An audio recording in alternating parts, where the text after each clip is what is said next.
વધતી ઉંમરની સાથે સાંધાના દુખાવા, કમરના દુખાવા કે પછી ઘૂંટણના દુખાવા, આવા તમામ પ્રકારના દુખાવા આપણને હેરાન પરેશાન કરતા હોય છે.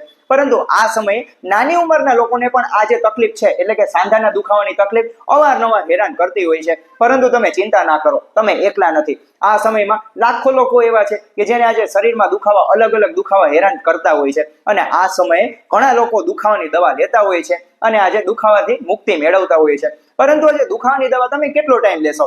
અને તેની જગ્યાએ આપણે જરૂરથી એવા માત્ર 2 થી 3 ઉપાય જે જરૂરથી કરીએ તો જેનાથી આપણે આજે તમામ પ્રકારના દુખાવાથી આપણે મુક્તિ મેળવી શકીએ છીએ. તો તેના માટે મિત્રો સૌથી પહેલા જાણવું એ અગત્યનું છે કે આ જે દુખાવા છે, કોઈ પણ જગ્યાએ શરીરમાં કંઈ પણ દુખાવો છે તે થવા પાછળનું કારણ શું છે. તો તેના માટે તેમાં સૌથી પહેલા કે આપણા શરીરમાં જ્યારે વાયુ દોષ વધી જાય છે એટલે કે વાત દોષ વધી જાય છે તેને કારણે આ તકલીફ થતી હોય છે. અને તે બીજું એટલે કે આપણા શરીરમાં જ્યારે કેલ્શિયમની ઉણપ થાય છે અને તેને કારણે આપણે સાંધાના ઘસારા પણ થતા હોય છે. તો તેનાથી પણ આપણે જે સાંધાની તકલીફ અવારનવાર રહેતી હોય છે તો તે પણ એક તેમનું કારણ બને છે. પરંતુ અગત્યની વાત એ છે તો કે આપણે એવા તેવરી ક્યાં 2 થી 3 ઉપાયો કરીશું કે જેનાથી આપણે આવા જે તકલીફથી આપણે બચી શકીએ. તો તેના માટે આપણે સૌથી પહેલા એટલે કે મેથી દાણાનો પ્રયોગ કરવાનો છે.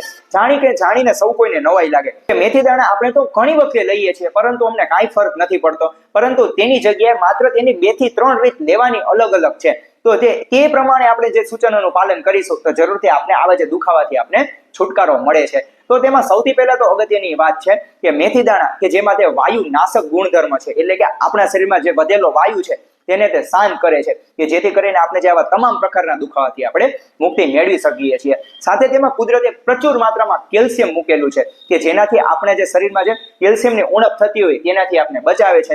અને પરિણામે આપણે જ્યારે 2 સાંધા વચ્ચેની જ્યારે ગાદીનો કસારો થતો હોય અને એ સમય દરમિયાન આપણે આવતો કટકટ અવાજ અને દુખાવો તેનાથી આપણે તે બચાવે છે. પૂછો કેમ? કારણ કે તે કેલ્શિયમની કુદરતી રીતે તે પૂર્તિ કરે છે અને પરિણામે આપણે જે સાંધાનો ઘસારો છે તેનાથી પણ આપણે તે બચાવે છે. સાથે સાથે તેમાં એન્ટી ઇન્ફ્લામેટરી પણ ગુણ રહેલો છે એટલે કે આપણે જે કુદરતી રીતે આવતા જે સાંધાની આજુબાજુ જે સોજા છે તેને તે કુદરતી રીતે ઘટાડે છે અને આપણે તે પેઇન કિલર એટલે કે આપણે જે કુદરતી રીતે જે દુખાવો પણ દૂર કરે છે.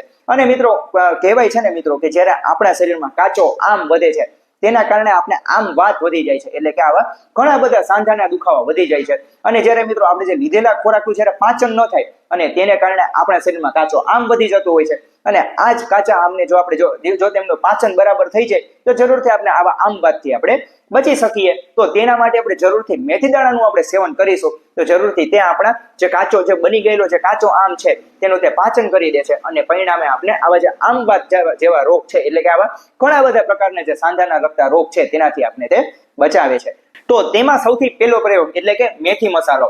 સૌથી પહેલા તો મેથી દાણા તે તો સ્વાદે કડવા છે પરંતુ તેની જગ્યાએ આપણે 1 ચમચી મેથી દાણા વત્તા 1 ચમચી ધાણા વત્તા જીરું વત્તા હળદર વત્તા સૂંઠ વત્તા થોડું સિંધવ મીઠું તે બધું તે સપ્રમાણ એટલે કે 1 ચમચી મિક્સ કરી તેમને આપણે ખાંડી નાખવાના છે એટલે કે તેમને સપ્રમાણે મિક્સ કરીને તેનો ભૂકો કરી નાખવાનો છે.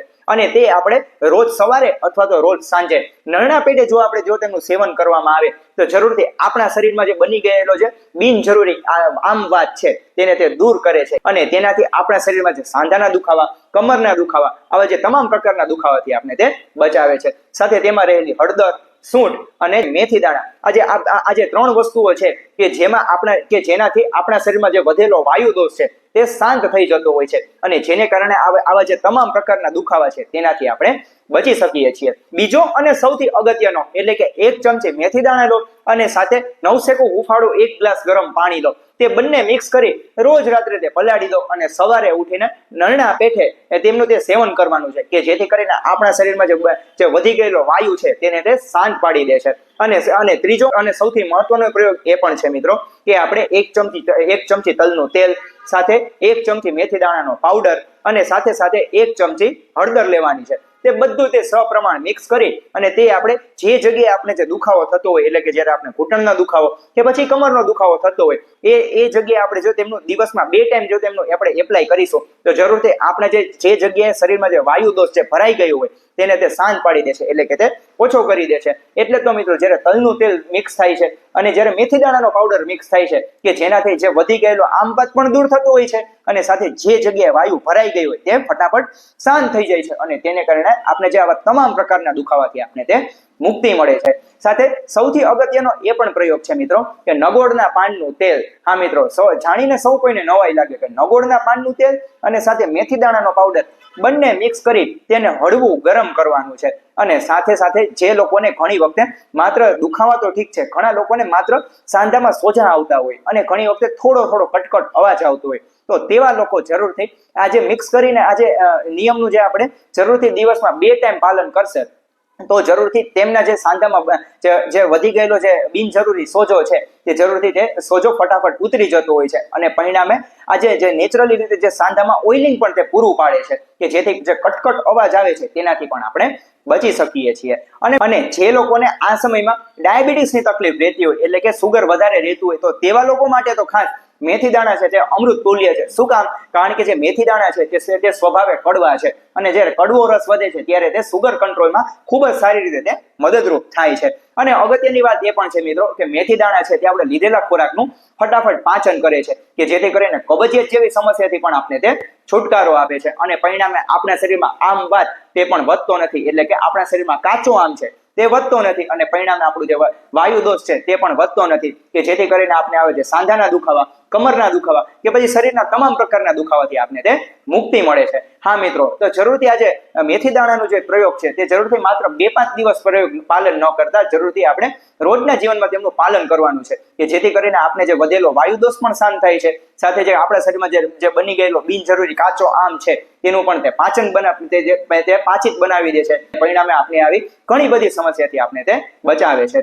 અને મિત્રો, આ માહિતી એવા લોકો સુધી પહોંચાડો કે જે લોકો આ સમય દરમિયાન દુખાવાની દવા અવારનવાર તેમને લેવી પડતી હોય છે.